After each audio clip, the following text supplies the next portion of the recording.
This is Media Sales Mastery, the podcast for media sales professionals. In each episode, we bring you information, insights, ideas, and interviews from some of the industry's top thought leaders. Head to mediasalesmastery.com to help pick the topic and guide the show. This is Media Sales Mastery. You know the tagline. Well, you should by now. We're up to episode 45 or 50. This is the podcast for media sales professionals. I am your host, Jamie Wood. So, we're embarking on yet another year of uncertainty, of disruption, of frustration. And I want to talk about something that underpins almost everything we do in the profession of media sales: mindset. So I'm not talking about a tactic or a strategy or a technical skill or a tip or a topic this week, like we normally do, where we typically go deep on one aspect of the role. We're talking about something broader here, and you actually can't understate the critical role that mindset plays in our profession. It is the bedrock and the foundation of everything else we build our career upon. You have to be pragmatic. You have to be self-motivating. You have to be solution-focused and resilient, particularly in times of adversity. Stress resistance is a massive part of the role. You have to be able to tolerate and manage in a productive way higher levels of stress than the average professional might endure. And importantly, you don't have to be unfazed by rejection, but you certainly have to be able to cope with it to a much higher degree. I've been in it a long time. This is still present for me. One of the things that I think is really important to talk though is these are foundational skills, right? They can be developed. These are like muscles. You can train them, and they are things you're going to need to focus on developing a lot more as we enter into the next year. One of the things I also wanted to kind of talk about, which is interesting, reflecting on the last couple of years, mindset has kind of been a bit of a through line. It's been a theme in the market. Josh Bastide, he is the Chief Commercial Officer of ARN over in Dubai. He was a guest on the podcast, and the topic we were talking about was selling media in a weak economy. Now, this was on the eve of the first lockdown of the COVID pandemic in March 2020. This is what he had to say. 50% of everything a salesperson does in a day is based entirely on their headspace. And 50% of that 50% becomes part of the headspace of the organization. Now, our guest today is Rob Ranieri. Now, Rob is the CEO. He's the founder as well of Ranieri Co. And in Australia and in New Zealand, these guys exclusively represent the world's largest independent podcast publisher, Wondery. You will know who Wondery are. You will know the titles. Business Wars is one of my favorite podcasts, actually one of my favorite books as well. Ranieri Co also make custom branded podcasts and original podcasts, and really aim to hit the sweet spot between what brands want to talk about and what audiences are genuinely interested in. These are stories that inspire, that inform, and entertain. Another fun fact, which is kind of cool, Rob actually played cello for Lady Gaga in high school, which I thought was a bit of a tidbit. Now, he's a cool dude. I don't know him personally. I've spoken to him a little bit before the show, but I think it'll be pretty evident when we start getting into the topic why he's the perfect guest to have a chat to about this topic. So let's do it. The first five. Rob, welcome to the show. Thank you so much for having me, Jamie. I was going to ask you this question at the end, but I think I'm going to ask you straight out the gates. What podcast are you listening to at the moment? Right now, I'm listening to Motherload. It's a bit of a self-plug, but it is our first original content series. The first 2 episodes are out, and so it is incredible to hear your own piece of content being played through Spotify, the Apple Store, because I've listened to it everywhere. And it's really incredible. So it talks about Melbourne in the 80s, which had a really robust hacking scene. And it's where Julian Assange got his start. And we had sort of 2 options in creating this piece of content. We could either jump in, kind of figure it out ourselves, or hire the best teams. And we decided on the latter. So we have an amazing journalist who's hosting it, great people from the ABC helping us put it together and produce it. So it is a beautiful piece of content. The incredible Marty Peralta is doing the sound engineering on it. So I'm just really excited and listening to it over and over and over again, saying, hey, that's mine. That is very cool. I'm going to link that episode in the show notes for this, because that is really cool and really interesting hearing these kind of very niche, very particular topics be covered in such an extensive way and in such a long form on a podcast. I just think it's such a perfect medium for this type of content, isn't it? It truly is. The medium really lends itself, obviously, to storytelling. And it's quite interesting because we know, we've done a lot of research at Ranieri Co, that when the brain kind of hears these great stories, it goes through all these chemical reactions. So it releases dopamine, oxytocin, and endorphins. And when it does that, you're more likely to remember these stories. You're more likely to be impactful. You're more likely to trust the people who are telling them to you. So on the flip side, not only is it something really memorable, but it's actually like this beautiful environment for marketers as well, because it's like the perfect environment to hear messaging about something you want to remember and trust. It really is. I mean, clearly I'm a massive fan of podcasting and have worked in audio for many years as well prior to where I currently am. And I completely agree with you. I think it really is one of the most amazing technological kind of advancements, although it doesn't seem like it is. The ability to have the spoken word, have the kind of reach that it can in a podcast, and to be able to take found time. You know, most of the audience that listen to this podcast comment they listen to it on their commute to and from the office, or when they're exercising, or when they actually have things to do. You know, they can turn that time into productive time that they can then follow a passion they like, which is really kind of rewarding. It's just an exciting space to be in and to hear about.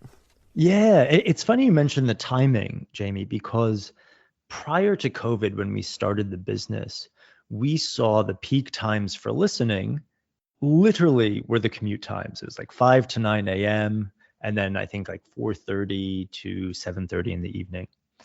And then once COVID hit, there was a shift towards midday because that's when people were taking their breaks now. So there was no commute anymore. And it became like, well, when was that time? Exactly that what you were just talking about, when you want to like sort of be productive with your downtime. Well, I'm no longer commuting, but now during the middle of the day, I'm taking some time for myself. And that's when we saw listenership spike. It's very cool. And so tell us a bit about yourself, Rob, just your background, what led you to create Ranieri Co? Yeah, sure. So I came to Australia. I don't know if you could tell by my obnoxious accent. I'm from New York.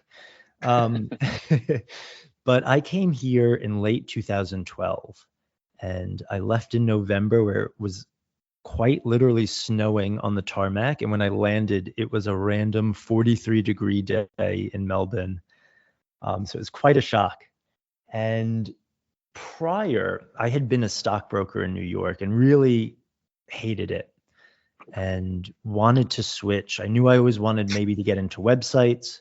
So I joined one as an unpaid intern and they put me on the social media. So when I came to Melbourne, I said, well, this will be my new career route. And I worked at a small agency. The visa allowed me to work with them for 6 months. And then after that, I decided to build my own book of clients, which was really exciting. And on the side, I worked at Fitness First as just a receptionist because you never know when clients come and go. So I just had some sort of minimal income I could always rely on fortnightly. It was so cool. Like I have worked with performers and filled up the Sydney Opera House selling tickets through social media ads. I've worked with Area Property Group up in Brisbane and filled apartments before they even opened. So it was a really cool sort of way to enter media for me, especially because I actually didn't get the agency experience. I did it all on my own. So I very much have that entrepreneurial spirit within me, that fire for it. And I crossed paths with Nick Randall. And in 2019, Wondery, who at the time was the largest independent podcast publisher in the world. And I say at the time because they've since been acquired by Amazon. So they're just no longer an independent. They're still massive. They were looking to really like expand and elevate their international efforts. So they had a bit of a presence here, but who was representing them had them as one logo of 30 on one slide in a presentation. And we said, we will take you to market as Wondery, just you guys. And after a lot of hard work, I'm really proud to say that we now exclusively represent them in Australia and New Zealand, which is kind of mind-boggling.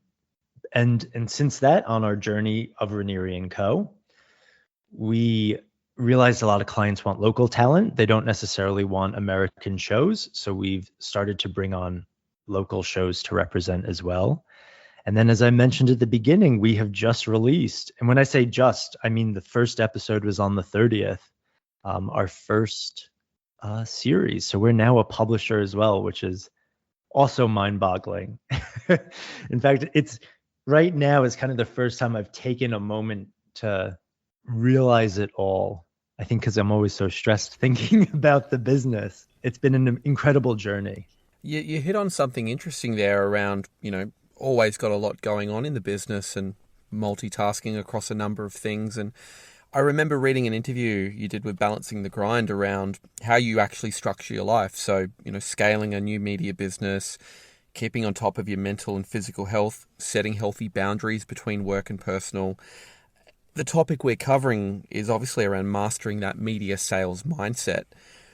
I just want to know, in your observation, why is a well-calibrated mindset so crucial to success in the field that we all operate in?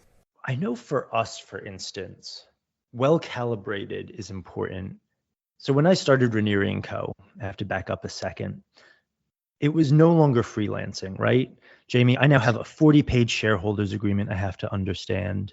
There's an ESOP, employee share option program, in place. This was like the next level and very different. In order to do that, we also realized as a company, we need values just like every other company. And so ours were HER, humility, to kind of understand there might be, great competitors out there. We still have more to learn. Empowerment. I want to empower my employees to do whatever they need to do, give them the tools and resources. But what I want to zone in on is the R, relentlessness. That was the last one. And that really came from my co-founder, Nick Randall, who's had a long commercial career.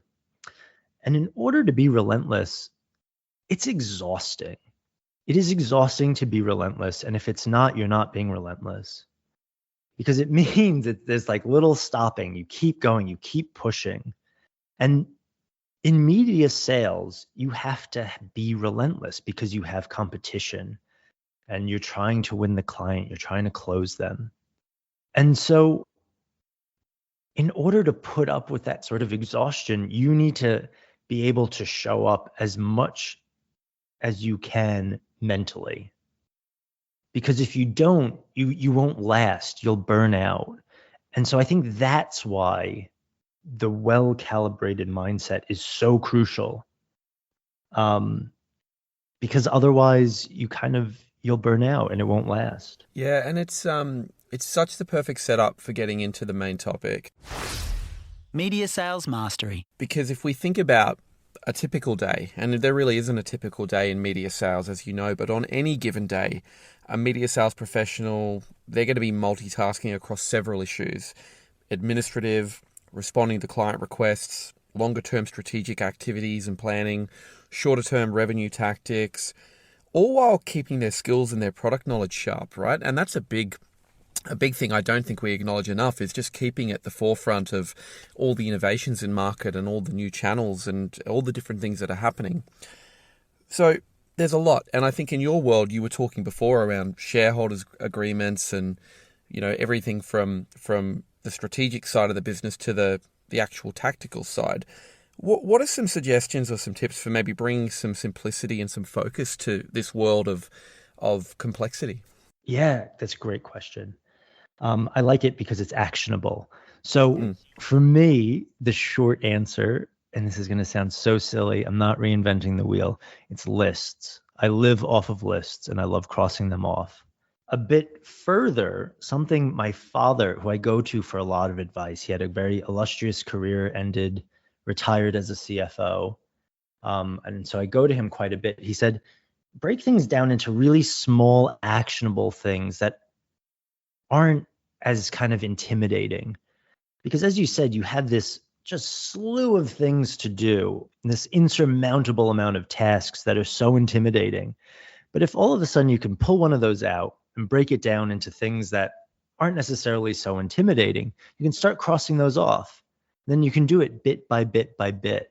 And I really live by that. As a company, what we do is we run off the OKR system, which is objective and key results.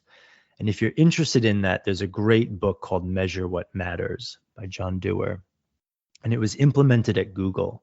And the idea is you have this kind of big overarching objective, and then the key results are measurable results that you list beneath. So if you can tick those off, you then achieve the objective. For instance, if you're starting a business, maybe the objective is to be profitable at the beginning. So that means you keep your expenses at X and you keep your revenue at Y, and you can easily measure and tick those off. So I'm really about lists. I love the OKR system as well. And that has been utilized by tons and tons of people, from Bono to Google. It's really a fantastic system.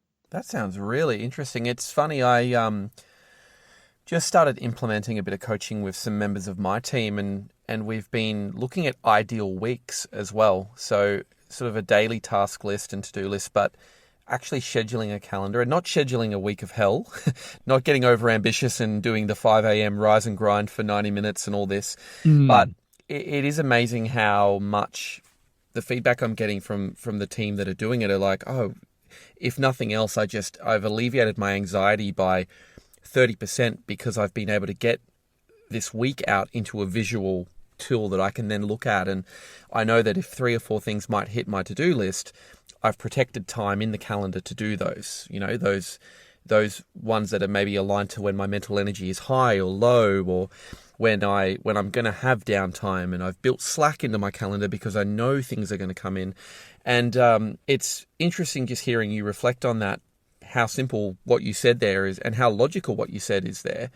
But even myself would go, I don't know that I necessarily do the list thing as well as I probably should. And you've actually touched upon something else. Again, if you're in this field, I'm sure you've either explored coaching or self-motivation, inspirational content.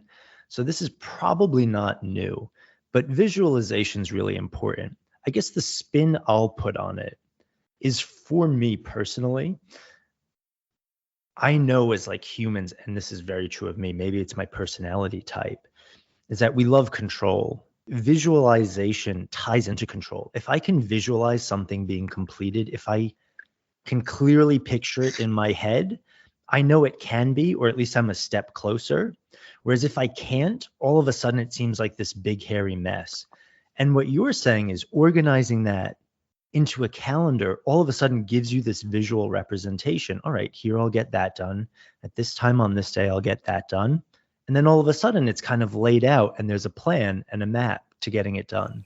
Such a good segue into the next question I had for you too, Rob, because we talk about control, and we're in a trading environment at the moment where control, at least the illusion of control, maybe isn't there like it used to be. I mean, perhaps not. The past isn't the predictor of the future anymore. And I genuinely think that is a really interesting reframe that's happening in our market. It used to be you look at last year as your baseline, you potentially use that to inform this year.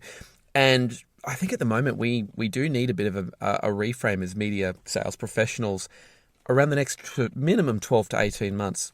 How are you personally thinking about the year ahead? What's the mindset that you're maybe applying at the moment as you forecast what you're going to be up for in the next 12 to 18 months? Yeah, I think the first thing I would say on that, Jamie, is that we are always in a unique environment. This just happens to be ours right now. 5 years ago, I guess influencer marketing was the new unique thing within media. Before that, it was programmatic. Before that, it was social media. Believe it or not, Google and SEM were new at some point. You just need to follow Nick Randall's CV and you'll know what the hot new thing is. That's an apt way to put it. But I think what's constant is during all of that, the shift is always towards quality. So I like that because it kind of gives power to the creator, right?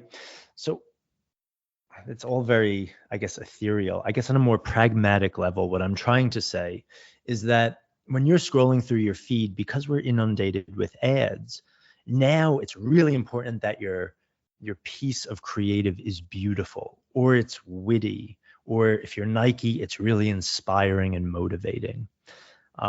And so we always sort of shift towards the quality content. Otherwise, now especially, it's going to get lost. Now, that wasn't exactly your question because obviously it relates to COVID and the shift of things, but I think that is an overarching theme that would still apply.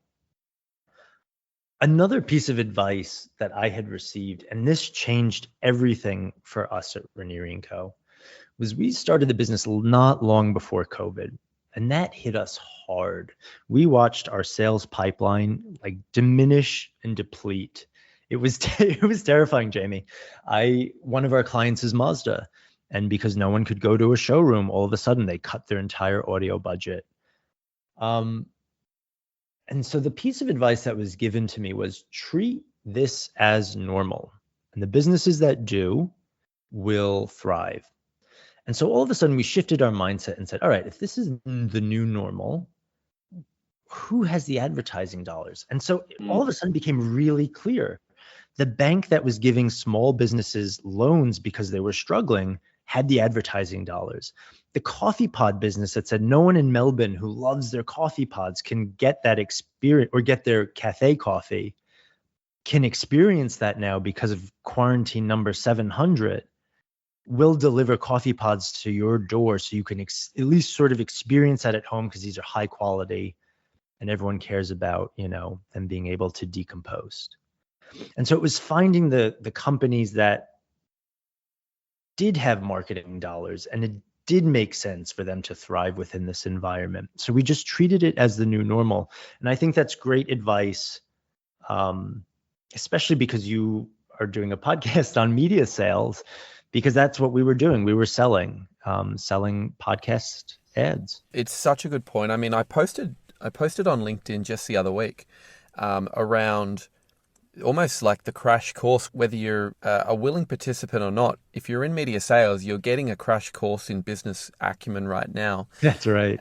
And I think you're exactly right. The thing that's really interesting about all of this is looking at it through the lens of going, what's actually happening here? What are the industries that are prospering?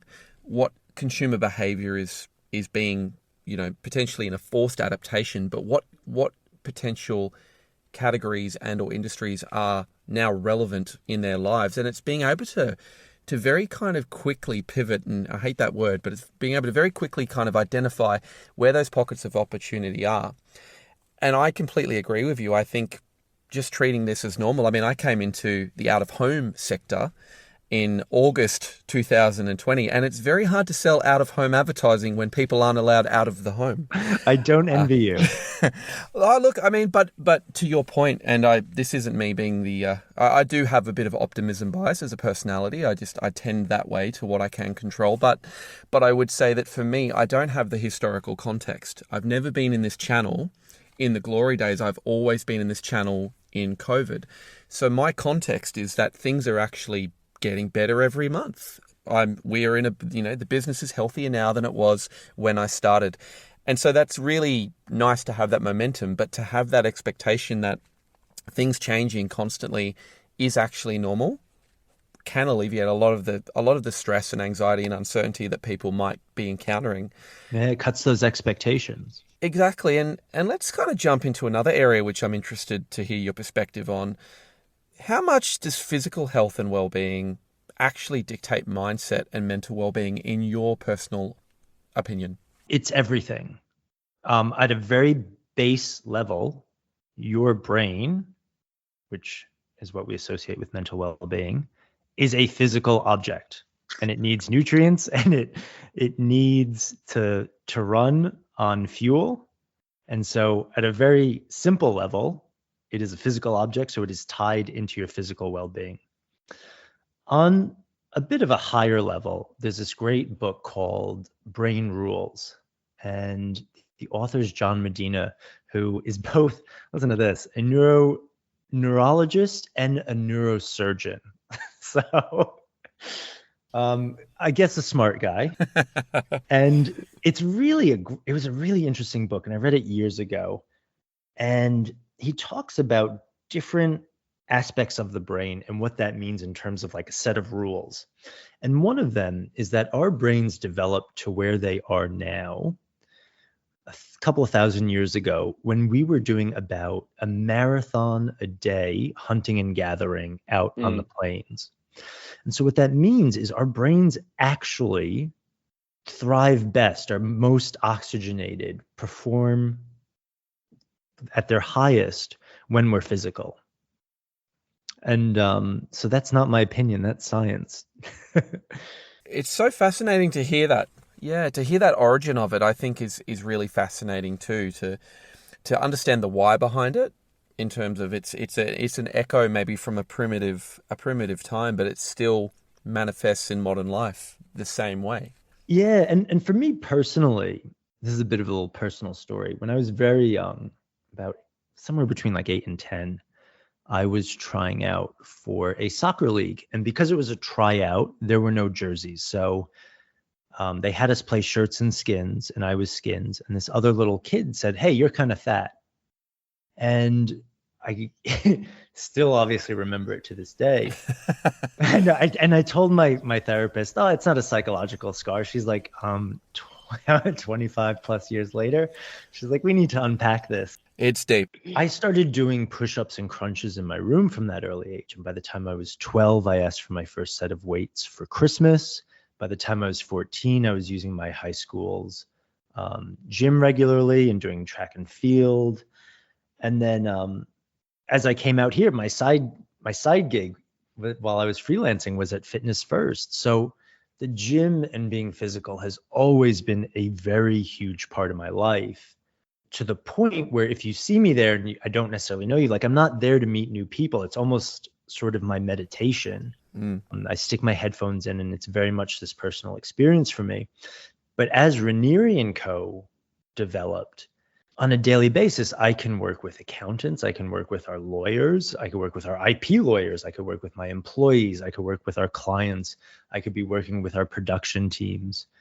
And so it's like the one time a day where I could zone that all out and activate this different part of my I guess my being, the physical part, rather than being so mentally switched on. It does take focus, but it's, I think, a different type.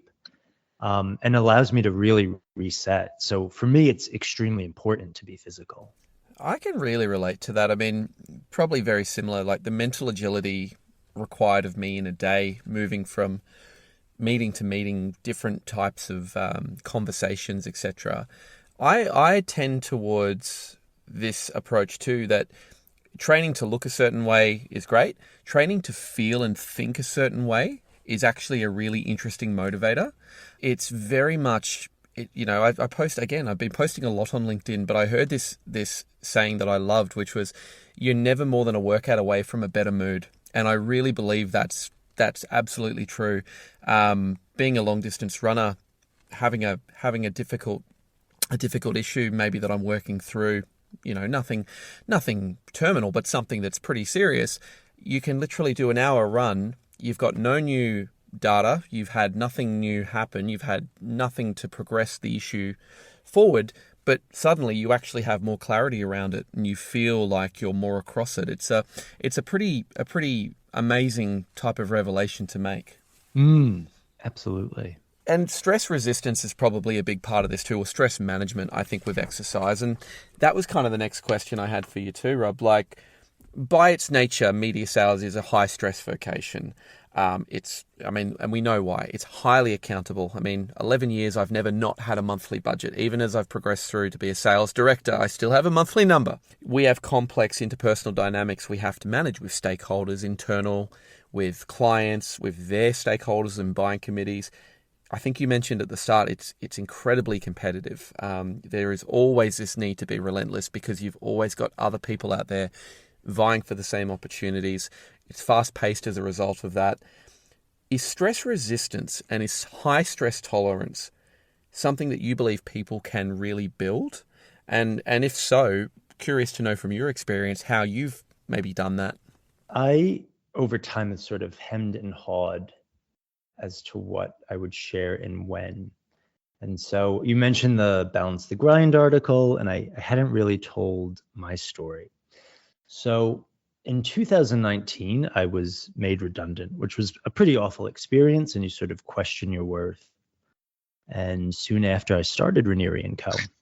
And starting a business was a huge, though positive, really difficult, stressful, monumental thing to do. And as I was starting it, my partner of 7 years left me via text message. And then a few months on, right around our first client win, I was then sexually molested. And then COVID hit, and then I lost family back home. And I couldn't go back for the funeral because we couldn't travel. So I still haven't even seen the burial grounds of someone exceedingly close to me. Mm-hmm. And then I was robbed. And then because of COVID, business was really shaken up. I had gone through another relationship and through another breakup. And so I had this incredibly awful, relentless 2 years of my life. That was the start of Ranieri Co., where I felt I gave up everything, like my sense of self, and got to a real tipping point. And when I say stress, I mean like, I think earlier you had asked if you can separate maybe your professional and personal lives. Is that easy? And it's not, because I remember, going through the first breakup, which was a huge part of my life, and the reason why I stayed in Australia up to that point, sobbing in a WeWork bathroom, and then looking in the mirror, washing my face, getting in a mirrored elevator, like pulling myself together, making sure I looked good, and then walking into Vino Mofo and giving a presentation on like the neurological effects of good storytelling and why they should invest in podcasts. Wow. The way that kind of ties into this question is all of those things have really changed me. And so, yes, stress resistance and tolerance can be built up, because now if someone comes to me within my company, and I have to say I have a very level group of employees and coworkers, but if they're stressed about something, I kind of can sit there really calmly and not feel that stressed about it, or maybe not as stressed as they are, because I've been exposed to so much stress over such a short amount of time. And scientists know we can rewire the brain. So for instance, if you are an alcoholic, you start by drinking a certain amount, and then your body slowly needs more and more dopamine to kind of feel pleasure. Now, what's interesting is if you stop drinking for a while, that level goes back down. So we know the brain can absolutely be rewired. And so usually that has to do with repetition. And that's how we kind of create new neural pathways, a bit of a tongue twister. And I feel like that is inadvertently what had happened to me. I can handle a fair amount of stress because I was thrown a shit ton within a short amount of time. And so, yeah, absolutely. So it's a very hopeful thing, because yes, you can absolutely build that. I think the word is resilience that we're looking for. Maybe the hard part, though, is you kind of have to go through it and get used to it. Almost the exposure. The exposure is what you need to build it. That's a powerful stuff, man. Thank you very much for being so candid and sharing that. You're welcome. I can't ask my sales manager that. I want to get into the listener question with you now, Robin. You actually said to me before we started recording that you had reflected on this particular problem and had some thoughts. So I'm going to play it now, and then we will unpack this, see if we can help this person. I find it's the loudest, more confident people within a sales team who get the promotions quicker. They get the kudos and the internal recognition because they are the ones that speak up. They toot their own horn, and people know who they are because they're naturally vocal. Whereas the people who are quiet achievers tend to slide into the background. I personally have amazing relationships in market, which I pride myself on, and I'm currently working on building my brand internally within the company I work for. I wanted to know what your top tips are for managing internal stakeholder relationships and building on that personal brand within the workplace. What do you think of that one? What's your initial impression of this problem? I have a lot to say on this, actually. The first part is about being a bit more modest, right? You're not the loudest person. And I totally relate to this because growing up as a gay boy who knew he was interested in business, I didn't necessarily relate to the loud, straight men who are entrepreneurs that were being shown to me. And I'm not putting them down. I'm just saying I didn't relate to that. I didn't get the Richard Bransons who just got into, a balloon and flew around to promote Virgin. I didn't really get the Tony Robbins. Like, I just didn't relate to it. It wasn't me. And then what I did find was I really started to actually relate to like really strong, more modest women in business, like the Sheryl Sandbergs and Marissa Myers. And that's who I really started to admire. And I think, first of all, that's really hopeful because they've achieved extreme levels of success without being those loud showboats. On top of that, my own kind of journey is interesting because I was such a quiet kid, Jamie, that when my mom would bring me to school, I would hold on to her leg and not want to go in and speak to anyone. And then when I was about 16, I got my first sort of job in retail. And all of a sudden, I had to go up to people and just ask them how they were doing, ask them if I could help them. And I was pushed into that. And then when I was a stockbroker, I had to make 1,000 calls a day, hopefully get through to 100, hopefully give my full pitch to 20, and then hopefully convert one of those people. Wow. Which means so many people were cursing at me, hanging up on me, like just treating me like the absolute dirt of the earth, which in a way I was. I don't look too favorably on that profession anymore. But the reason why I bring that up is if you want, one route is you can train yourself to be a bit louder. You don't have to be, though. I'm just putting that out there to say, if you want, you can absolutely push yourself out there to be really comfortable with people and speaking up more. But what I've learned through actually all the trauma I went through in therapy was that when I meet people, particularly if I'm dating, and I know this is going to sound really off, but I'll tie it back in. Don't worry. I will put it all out there on the table and say, this is what I'm dealing with. So if you want to get to know me, this is what you are dealing with. And I realized over time, because of that, it has never hurt me to put that on the table and be really straightforward. How does that tie into this question? I think if you're one of those more quiet people, you can absolutely go to your manager and say, hey, I just feel the louder people get a lot more attention. I have nothing against them. I just want to make sure you're recognizing that I as well have these really valuable relationships in market, amazing relationships in market that I pride myself on. And I really want to build some brand integrity. And that can go two ways from there. What do you suggest I do to make sure I'm valued for that? Or here, I have valued these relationships at X dollar amount. I just want to make sure you're aware of this. And I know as a manager, if someone came to me, I would be really happy to hear that because you've come to me and shown that you're providing value and you're just making sure I'm aware because possibly I wasn't. That's what I was kind of thinking, reflecting on this too. And it made me maybe reflect on some of my own attitudes or biases, having run sales teams for so long now.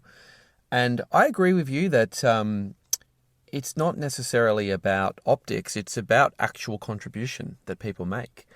And some of the most effective, particularly media salespeople I've dealt with, are not showboaty. They're not loud mouths, for want of a better term. They're actually just really consistent. Consistency is actually the one thing above all else that's most important. It's people who can just continually show up and apply a very consistent level of effort over time. So I would say to this person, it sounds to me like if they've got great relationships in market, if they've got the technical skills down, they're doing a great job, but their concern is that maybe that isn't cutting through. I agree with yourself that it's absolutely how you just said to set that conversation up interesting reading that question, because for me, this was one I haven't really seen before. I'm like, this isn't a technical fix. This is actually an EQ thing. But I thought that was fantastic advice. Is there, I suppose, Rob, it'd be good if this person wants to reach out and have a chat to you further, if they could. Would you mind if I put them in touch with you? Absolutely. Absolutely. Or no, I absolutely do not mind. You absolutely can. Well, I will also link your LinkedIn in the show notes here.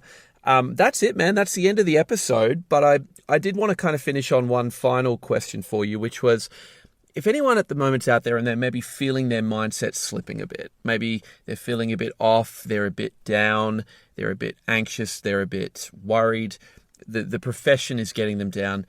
Do you have any sort of parting thought for those people right now that maybe they can take away and try and apply this week?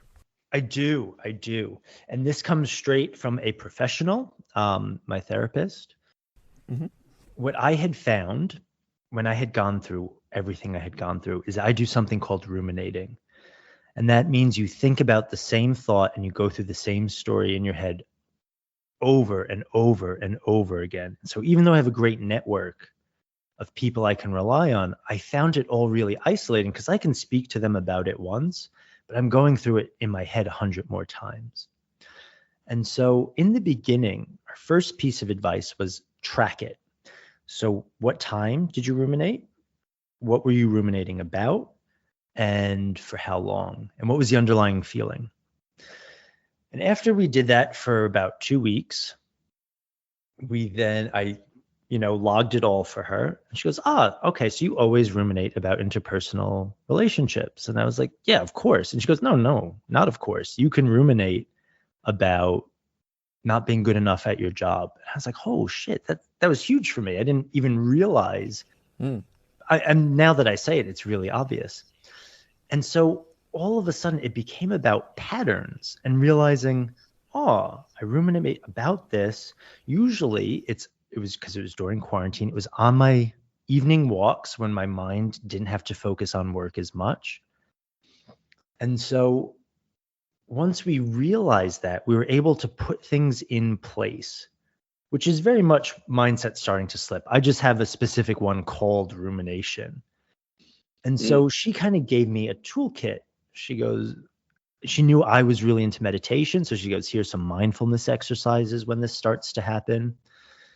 Also, because it was happening when my brain was a bit more idle, I would listen to tons of Good Life Project with Jonathan Fields and listen to really inspiring guests and not let myself have that space. As time went on, I built up a bit more resilience and kind of was more intimate with these patterns.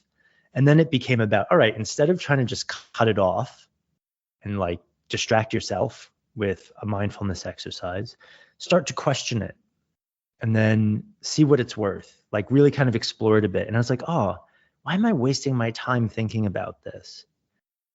And so for me, it was about noticing the pattern and then having the toolkit to kind of even preempt. So for instance, if you know every day at 2:30, you go through this slump and then you have no motivation to finish the rest of the day, maybe at 2:15, take a break. And I want to say like, go get a coffee or go for a walk. But like, I'm sure we all do that already.